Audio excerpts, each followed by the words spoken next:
Boa noite, queridos. Que a graça e a paz seja sobre a tua vida. Amém. Quero convidar você a abrir a tua Bíblia no Evangelho de Marcos, capítulo 12. Marcos, capítulo 12.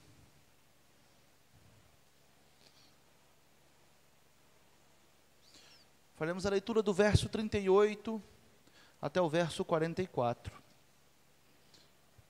Marcos, capítulo 12, verso 38 ao verso 44.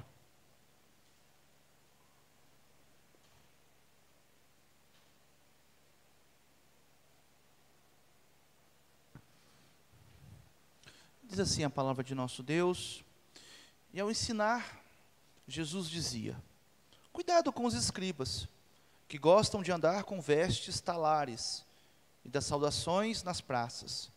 Buscam as primeiras cadeiras nas sinagogas e os primeiros lugares nos banquetes. Devoram as casas das viúvas e, para o justificar, fazem longas orações. Estes sofrerão juízo muito mais severo. Sentado diante da caixa de ofertas, Jesus observava como o povo lançava ali o dinheiro. Ora, muitos ricos depositavam grandes quantias. Vindo, porém, uma viúva pobre, lançou 2 pequenas moedas correspondentes a um quadrante. E chamando os seus discípulos, Jesus disse: em verdade lhes digo, que esta viúva pobre lançou na caixa de ofertas mais do que todos os ofertantes, porque todos eles deram daquilo que lhes sobrava. Ela, porém, da sua pobreza, deu tudo o que possuía, todo o seu sustento. Vamos orar uma vez mais. Eterno e bondoso Deus, eis aqui a tua palavra, eis o teu povo, e aqui estou, como pregador da tua escritura, do teu evangelho. Senhor, ajuda-nos nessa noite, para que possamos compreender qual a altura, qual a largura e a profundidade do teu amor, para que esta palavra possa em nós trazer modificação, transformação, santidade, amor ao Senhor. Que os nossos ouvidos não sejam agravados diante da tua escritura, pelo contrário, que sejamos crentes, obedientes. Senhor, rogamos a ti, pois somente do Senhor vem o nosso socorro. Que teu Espírito venha falar, venha instruir, nos conduzir neste momento. Oramos por nosso mediador perfeito, Jesus Cristo, e pelo teu Espírito que nos foi dado. Amém. Assim como um filme que vai chegando ao seu final, os eventos que estão ali acontecendo são importantes para o desfecho daquele enredo.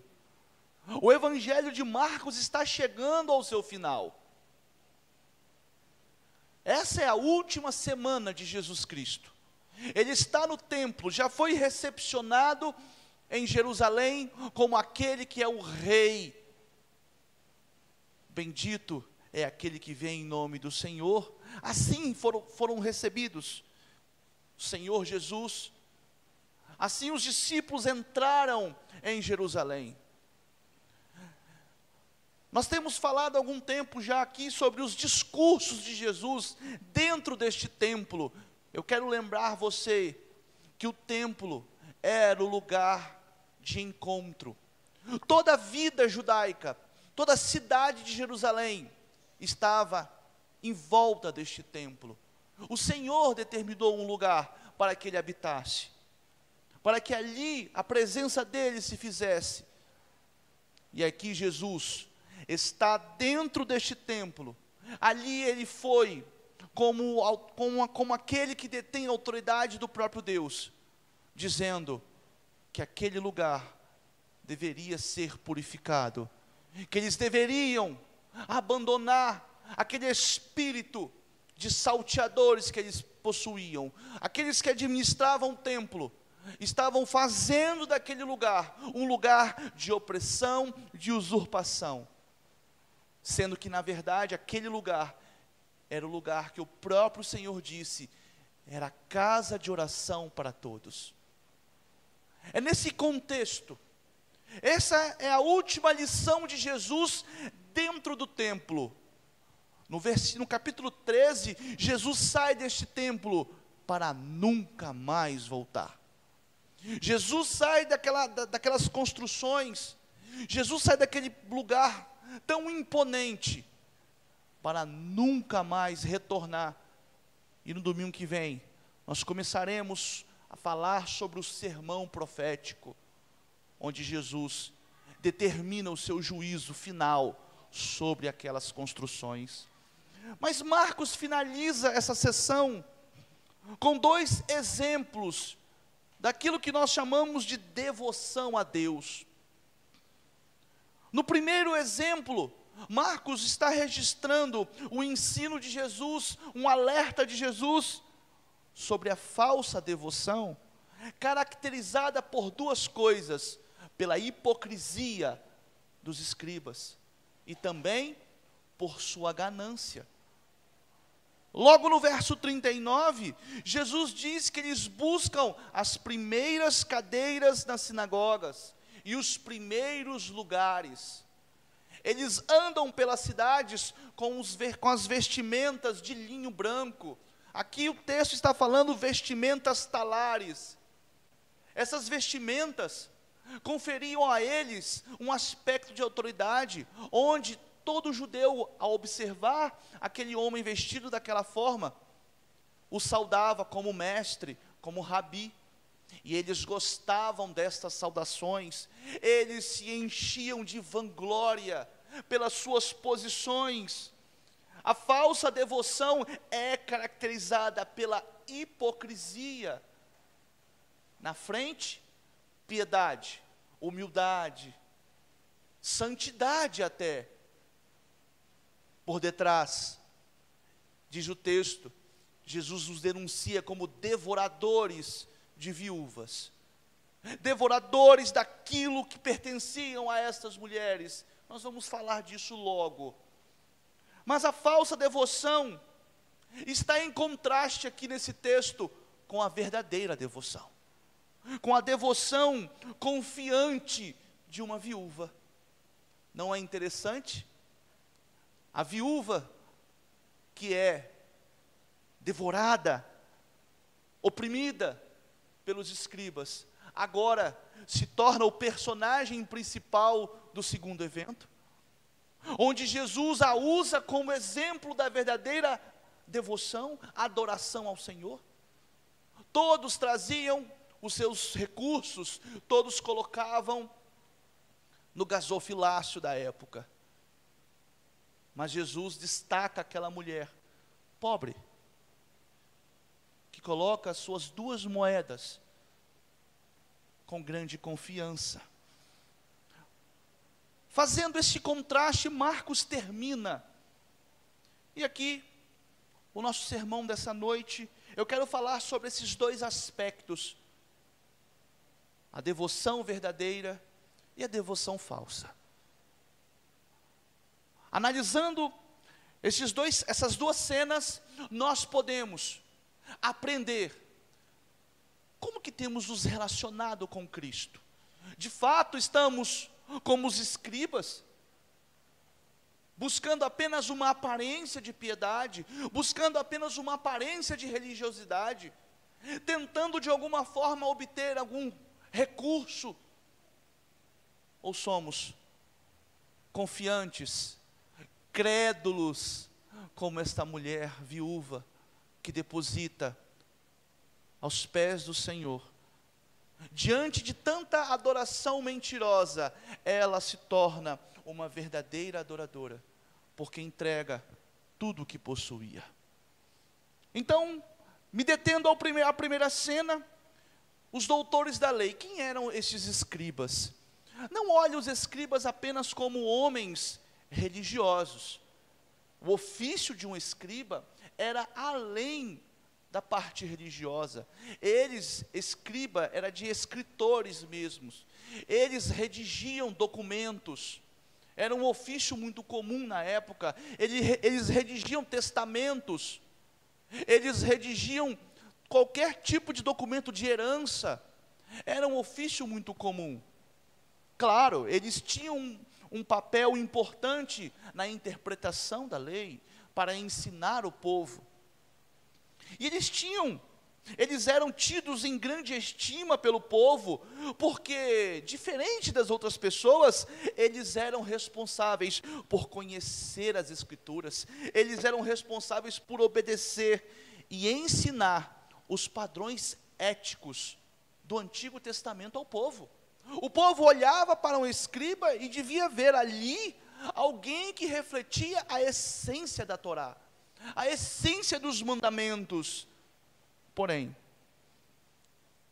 quando lemos aqui o texto, Jesus os denuncia como pessoas que não estavam vivendo conforme aquilo que era esperado deles.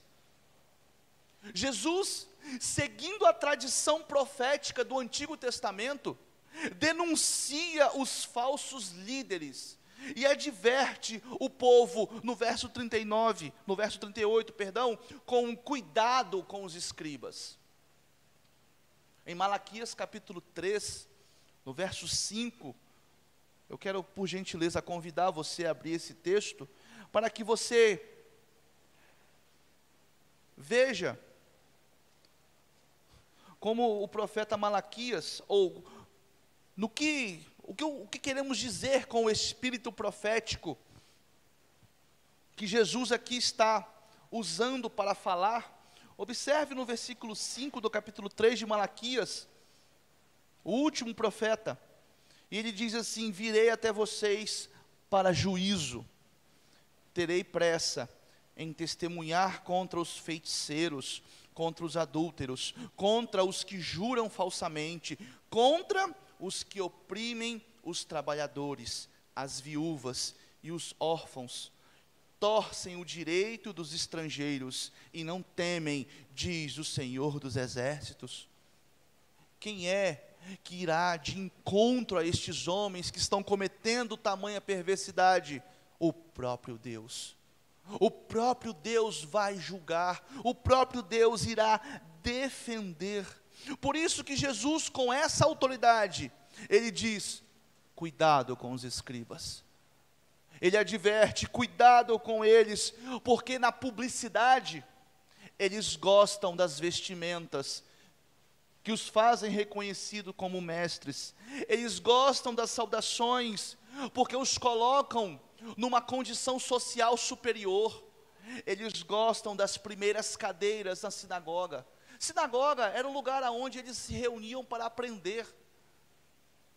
Algumas cadeiras ficavam nas laterais, e eles gostavam de ficar naquelas cadeiras, porque ali demonstravam que eles eram as pessoas mais importantes daquele recinto. As pessoas mais pobres não podiam sentar-se, ficavam às vezes colocadas de lado.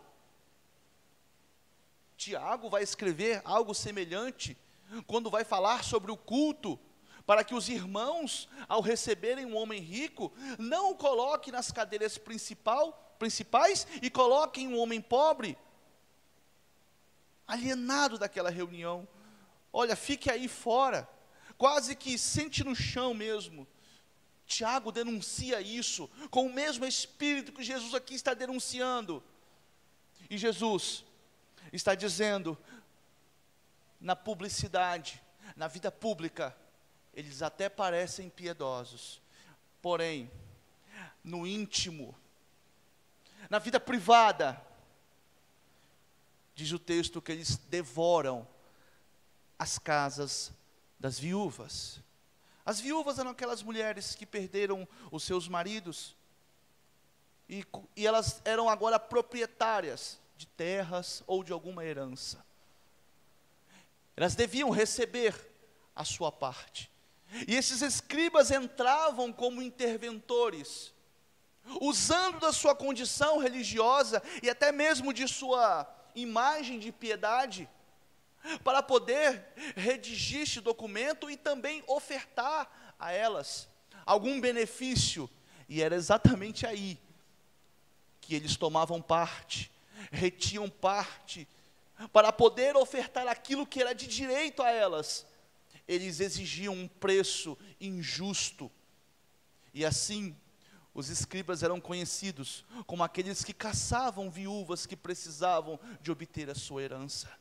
Essa é a denúncia de Jesus. Estes escribas usavam a sua reputação pública como pessoas piedosas para ganharem o direito legal de administrar propriedades. E neste processo, certamente levavam as suas vantagens. E para justificar a obtenção desses valores, o que eles faziam? Longas orações, demonstrando que o seu trabalho era muito árduo, por isso eles deveriam receber aquele dinheiro. Meus irmãos, Jesus traz às claras essas pessoas que não adoravam a Deus de coração, não se relacionavam com Deus, elas deveriam ajudar, elas deveriam cuidar, zelar pelas viúvas, zelar pelos órfãos, zelar por aqueles que eram mais fracos. No entanto, o que eles fazem? Eles usurpam. O que eles fazem é, senão, tomar para si, eles abusam.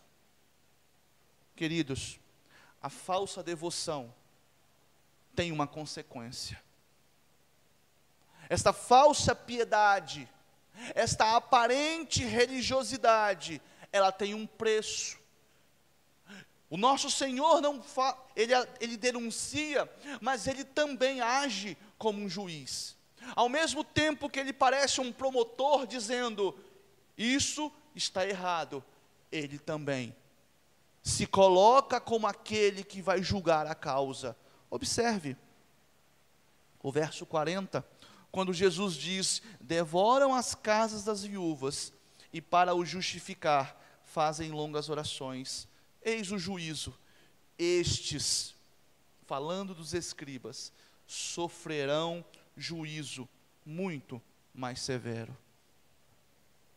Com isso nós percebemos que o juízo de Deus possui as suas gradações. O juízo de Deus será com maior rigor, porque estes receberam maior incumbência de cuidar, receberam poder dado por Deus, para usar este poder, para ajudar, para cuidar. E o que eles fazem? Eles pensam em si apenas. A falsa devoção tem como consequência o juízo do próprio Deus. Para Jesus, a verdadeira devoção a Deus inclui uma preocupação com a justiça social.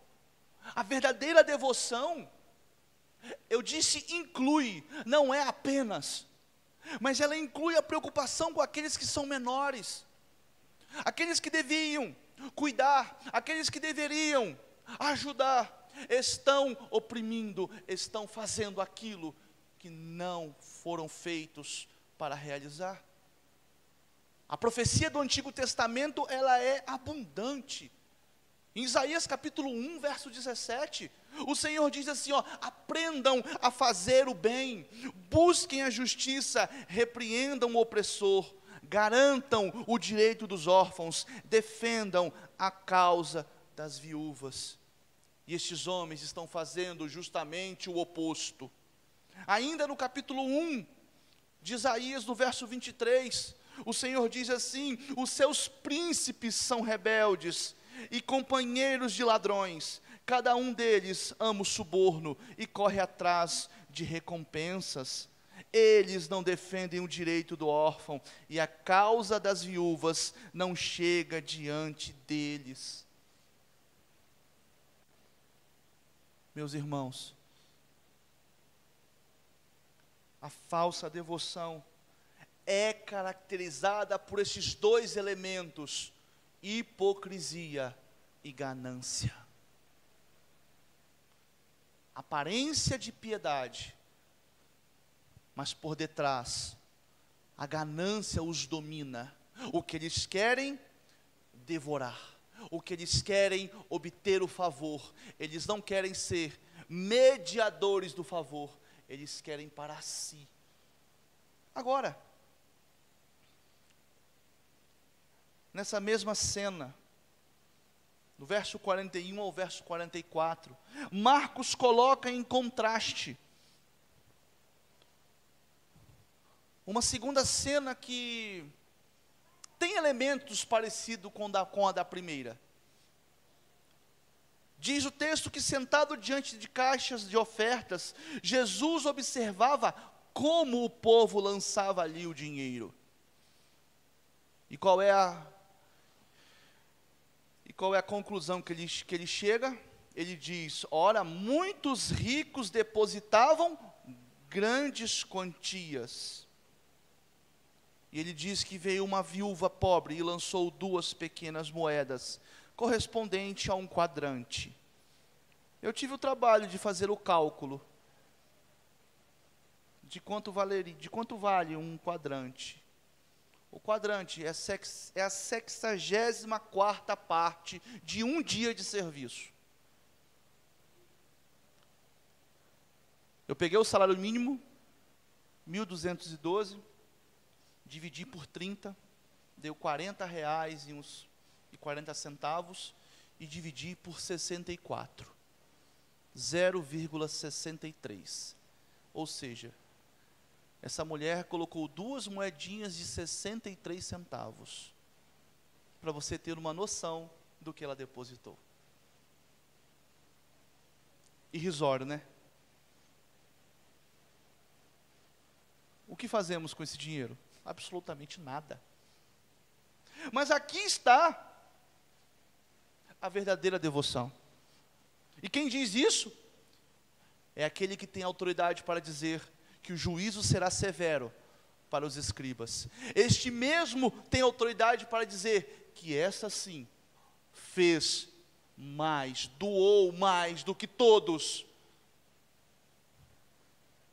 E por que a verdadeira devoção é oriunda dela? Porque ela vem de um coração que reconhece a Deus como seu provedor. As sinagogas eram responsáveis por sustentar essas viúvas. E ela confia na provisão de Deus, dando tudo o que ela tinha. Não poderia ela ofertar uma moeda e reter a outra? Poderia. Ela tinha 2. Ela poderia doar. Ela ainda estaria doando metade daquilo que ela tinha. Mas ela confiava em Deus. Ela sabia que quem cuidava dela era o próprio Senhor. Diante daquelas pessoas que estavam fazendo doações com um propósito apenas. O templo daquela época era um templo espetacular, para demonstrarem o quão poderosos eles eram. As pessoas faziam doações com o mesmo objetivo que os escribas. Andavam com suas vestes de linho branco, procuravam as primeiras cadeiras, ou seja, eles estavam preocupados apenas com a aparência e obter algum tipo de benefício religioso e social. Aquela mulher não estava preocupada com isso, pois se tivesse, o que eram as suas 2 moedas? Faria ela passar vergonha, mas o seu coração era confiante em Deus como seu provedor. Senhor, eu lhe entrego tudo, porque eu sei que tudo está em tuas mãos. Toda a minha provisão está em tuas mãos, Senhor. E aqui surge uma pergunta a nós, diante desse fato que não é difícil de entender, mas surge a pergunta: o que é exigido dos seguidores de Cristo? O que Marcos vem falando sobre este assunto? O que Jesus exige dos seus seguidores? A resposta está aqui. Jesus exige tudo. Lembra de Marcos capítulo 10, verso 22?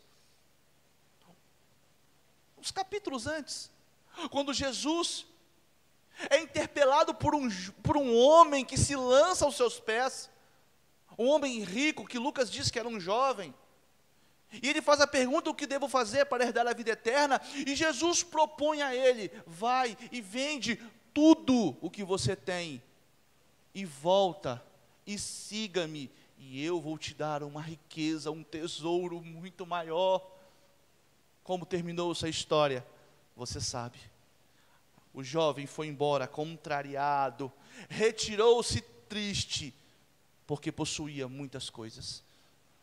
Olha o contraste com esta mulher, esta viúva que perdeu o seu esposo, esta viúva que agora depende da sinagoga para ter o seu provento.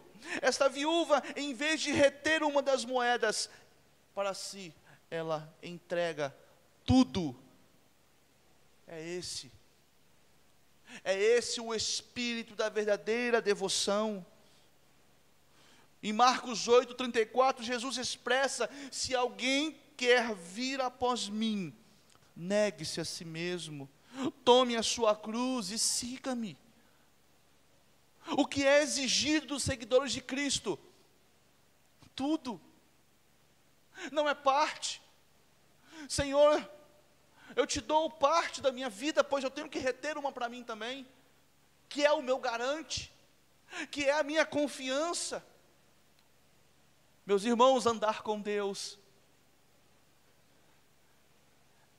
é abrir mão de nossas certezas e confianças, e segurar firme em sua mão. Por segurar firme em sua mão, eu quero dizer, acreditar até as últimas consequências em tudo o que Ele prometeu. Me lembro dos irmãos em que a carta aos Hebreus foi endereçada, onde o autor disse que eles tiveram os seus bens até mesmo espoliados, foram até mesmo tomados, mas eles não estavam preocupados com isso, pois eles sabiam que tinham algo muito superior, Jerusalém celestial. Os olhos deles não estavam nesta era, neste mundo que está fenecendo, neste mundo que está caminhando para a destruição, mas os olhos deles estavam fitos no autor e consumador da fé, daquele que é o nosso Senhor e que diz: faço novas todas as coisas. Essa é a verdadeira devoção. E como Jesus qualifica essa devoção? Ele qualifica como falsa e como verdadeira. Ele qualifica como grande e como pequena. Mas ele não qualifica pela quantidade. Ele não diz que a verdadeira devoção é aquela que é grande em quantidade. Mas ele quantifica de acordo com aquilo que é retido para nós. Observe o verso de número 44, ele diz: porque todos eles deram daquilo que lhes sobrava. A maior parte ficou com quem? Com os doadores, né? Eles deram das sobras. A maior parte ficou com o adorador, entre aspas. Olhe para a mulher viúva. Quanto? Ela ficou com quanto? Com nada. Ela entregou tudo. Aqui está a grande essência. Jesus qualifica a nossa devoção por aquilo que retemos. E o que deve ser retido dele? Nada. Tudo deve ser entregue a Ele. Tudo deve ser para Ele. Meus irmãos, isso é vida cristã. Isso é andar com Deus. Qualquer coisa diferente disso é ilusão. Qualquer coisa diferente disso é engano.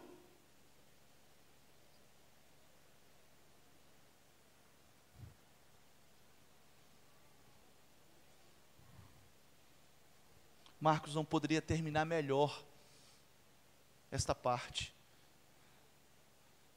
E aqui eu quero fazer 3 reflexões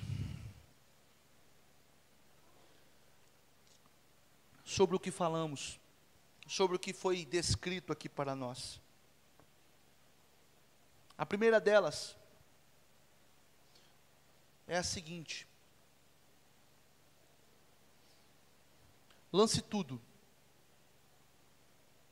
Lance tudo e adore a Deus com fé confiante. Entregue a sua confiança no seu trabalho, na sua capacidade. Entregue também seus temores, entregue sua culpa, entregue tudo a Cristo.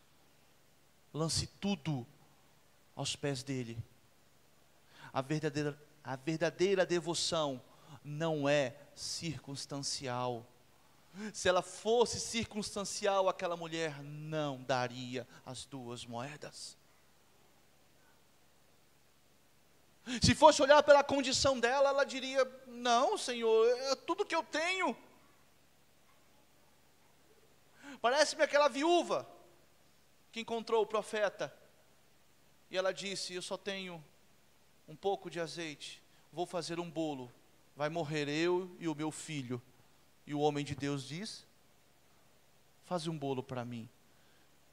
E ela faz o bolo ao profeta, e o Senhor aumenta o azeite na sua botija. A verdadeira provisão, escute, não vem dos nossos braços. A verdadeira provisão não vem do nosso trabalho. A verdadeira provisão vem do Senhor. Mateus capítulo 6, o nosso Senhor é muito claro: não andeis ansiosos, preocupados com coisa alguma. E aí ele começa a dar os exemplos das aves, dos lírios, obras da criação que o Senhor cuida. E ele diz: não cuidará o Senhor muito mais de vós? Meus irmãos, é hora de nós aprendermos a lançar tudo, a entregar tudo. A verdadeira adoração não é pela circunstância. Senhor, eu vou te adorar porque está tudo bem. Senhor, eu não vou te adorar porque está tudo mal. Não é circunstancial. A verdadeira devoção transcende as circunstâncias, transcende as emoções, ao nosso estado de felicidade ou de tristeza, de necessidade ou de fartura.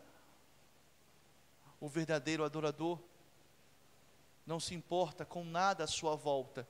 Se aquela mulher se importasse, sequer estaria ali. Imagine pessoas depositando 1.000, 2.000 reais, 10.000, 100.000. Imagine que essa oferta fosse vista por todos aqui, e todos doando 10.000, 100.000, pastor aqui ó, 50.000. Imagine uma mulher dizendo: pastor, eu vou doar. Tenho aqui tenho 1,26 para doar, está aqui ó. Eu imagino a sua cara e a minha. Obrigado, irmã. 1,26 aqui ó, vou colocar aqui no gasofilácio. Não seria essa a nossa cara? Dizer: pô, corajosa ela, hein? Enfrentou todos. Eu não doaria, você doaria? Será que você teria coragem? A sua imagem seria arranhada. Esta mulher não está preocupada com isso. Essa mulher não está preocupada com o que pensam dela. Essa mulher está preocupada com o Senhor que a vê. Nos momentos mais difíceis, eu me lembro de Agar. que olhou e vou morrer, botou o filho à distância, para que ali não pudesse sequer ver a morte. Mas apareceu o anjo do Senhor, e ali foi conhecido o Deus que a vê. Ela disse: tu és o Deus que me vê. O nosso Senhor nos enxerga, o nosso Senhor se compadece de nós, Ele está conosco. Por isso, meu irmão, não é loucura entregar tudo àquele que possui todas as coisas. Segundo, não importa como somos vistos socialmente, não importa como somos vistos religiosamente, ainda que fraqueza ou pobreza sejam as marcas de nossa condição e até mesmo de nossa oferta. E quando eu falo oferta, não apenas dinheiro, mas nossas capacidades. Não importa nada disso. Quando Cristo intercede por nós, quando Cristo coloca os seus olhos em nós, nós somos aceitos, pois Ele observa a nossa real devoção confiante. Quantas vezes erramos? Ah, pastor, eu não vou servir a Cristo, porque o que eu tenho para oferecer? Ele sabe que nada. Ele conhece, Ele tem tudo. Meus irmãos, você acha mesmo que para a implantação do reino de Deus, Jesus precisaria de nossa ajuda? O Todo-Poderoso acaso precisa de algum auxílio? O Todo-Poderoso acaso precisa de alguma mente que lhe instrua? Não. O Senhor pode impor o seu reino, implantar o seu reino, sem a nossa ajuda. Ele é autossuficiente. Então, fazer parte desse reino não é por necessidade. Fazer parte desse reino é pura graça, misericórdia. Não são os teus talentos, tuas capacidades, porque estas, até mesmo elas foram dadas por Deus. A tua inteligência, a tua capacidade de falar, tua capacidade de trabalhar, de fazer um serviço bem feito, tudo é dele. Portanto, meus irmãos, quando Cristo intercede por nós, somos aceitos, pois Ele observa a nossa real devoção. O teu coração confia nele, mesmo não enxergando, o teu coração confia nele, mesmo quando você tem que entregar as suas 2 últimas moedas. E claro, você me entendeu. Você entendeu o escritor Marcos. Você entendeu também a cena. Jesus não está mandando você entregar todo o seu dinheiro, mas Ele está falando de devoção confiante. Ele está falando de confiar na provisão de Deus. E por último,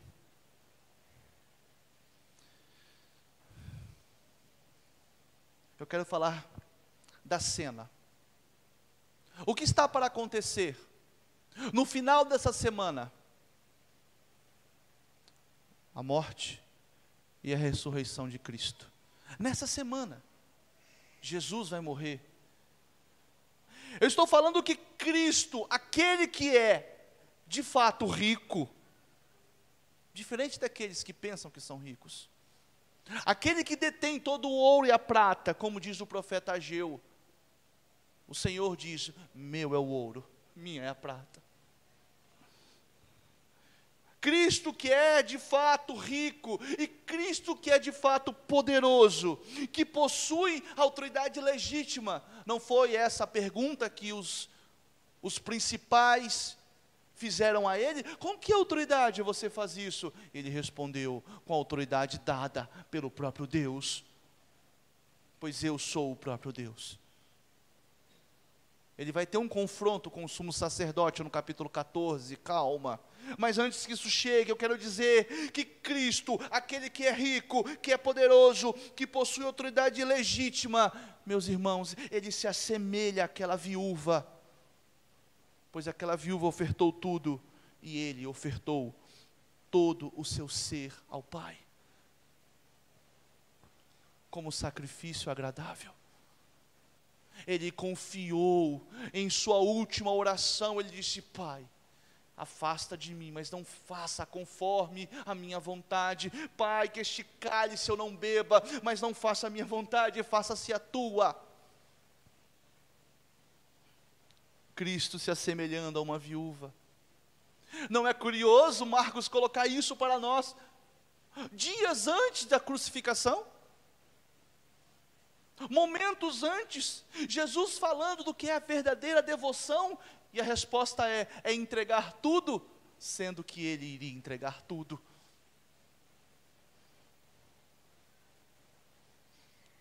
Aquele templo, aquele lugar, aquela construção, devia ser o lugar do encontro com Deus. Lá, o perdão era obtido. Lá, o favor de Deus era conquistado. Havia se tornado, porém, naquele templo, naquele lugar, um lugar de opressão, um lugar onde pessoas necessitadas eram abusadas, eram oprimidas, não tinham o seu direito. Porém, aquele que tem autoridade para dizer: acabou, esse templo vai ser destruído, e Jesus vai dizer isso no seu próximo sermão: isso não vai ficar de pé, porque eu estou trazendo juízo. Mas ele também disse que ele erguerá um novo templo. Em Marcos, eles dizem apenas que ele disse isso, mas em João capítulo 2, João deixa bem claro que Jesus declarou: destruam esse templo, pois eu vou erguer em 3 dias. E no capítulo 2, João ainda escreve, Jesus estava falando isso, sobre a sua ressurreição. Aquele templo seria destruído, porque um novo templo será agora erguido. Um novo templo foi erguido, e neste novo templo, o povo de Deus se encontra com o próprio Deus, e ali consegue perdão, e ali consegue graça, misericórdia. Sabe por quê? Porque o ofertante é o próprio Deus. Em Romanos capítulo 8, verso 23, é curioso a palavra que é usada, diz assim, Romanos 8, 23, e não somente ela, mas também, falando da criação, mas também nós, que temos as primícias do Espírito.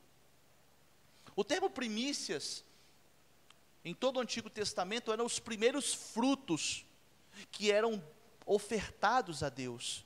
Em todo o texto bíblico, primícias, o homem oferta a Deus as primícias, mas aqui é Deus que está ofertando ao homem, ao seu povo, a primícia, que é o Espírito Santo. As primeiras bênçãos estão sendo colocadas sobre o seu povo. Meus irmãos, estamos vivendo por fé. Através do Espírito temos recebido os primeiros frutos de uma nova criação, de um novo tempo. E neste novo tempo, diz aqui no verso 23, igualmente gememos em nosso íntimo, aguardando a adoção de filhos. E ele diz, a redenção do nosso corpo. O Espírito foi nos dado como primícias daquilo que está por vir. Eu quero terminar falando acerca deste novo templo. Em Apocalipse capítulo 21, verso 3, João tem uma visão, e ele diz assim: Então ouvi uma voz forte que vinha do trono e dizia: eis o tabernáculo de Deus com os seres humanos. Deus habitará com eles. Eles serão povos de Deus. E Deus mesmo estará com eles e será o Deus deles. Aquele templo foi destruído. Jesus ergueu um novo templo. Nós agora somos habitação do Espírito. E meus irmãos, sabe o que mais me encanta nesse texto? É que no versículo 4 desse texto, o próximo versículo, essa promessa que Deus habitará com este povo, diz que Ele enxugará de nossos olhos toda a lágrima. Não haverá morte, não haverá luto, não haverá pranto. Você não consegue sequer imaginar isso, mas eu creio porque está escrito na palavra de Deus. E aquele que é poderoso para cumprir isso, também foi poderoso para se erguer ao terceiro dia. Meus irmãos, que a nossa verdadeira devoção seja imitando Cristo, confiando a Deus tudo o que temos, pois foi isso que Ele fez por nós. Que Deus nos abençoe, que Deus nos guarde. Vamos orar. Graças te damos, Senhor, pela Tua palavra. Senhor, que nossos corações sejam devotos a Ti, entregando a Ti toda a nossa confiança, não parte dela. Que possamos, em meio às tribulações, dificuldades e também em meio às bonanças e alegrias, em quaisquer circunstâncias, possamos ofertar a Ti todo o nosso ser, porque todas as coisas o Senhor criou para Ti mesmo. Senhor, que sejamos como oferta agradável a Ti. Ajuda-nos, Senhor, a sermos um templo santo, um templo em que o Teu Espírito habita em nós, para a glória do Teu nome. Nós não queremos ser como esses escribas, pessoas que têm aparência de piedade, pessoas que são hipócritas porque estão apenas buscando a autopromoção. Senhor, nós não queremos isso. Mas nós queremos ser reconhecidos como aqueles que simplesmente entregam a Ti tudo o que têm. Senhor, ajuda-nos em nossa pouca fé ainda. Nós oramos por Cristo e pelo Teu Espírito pedimos, amém.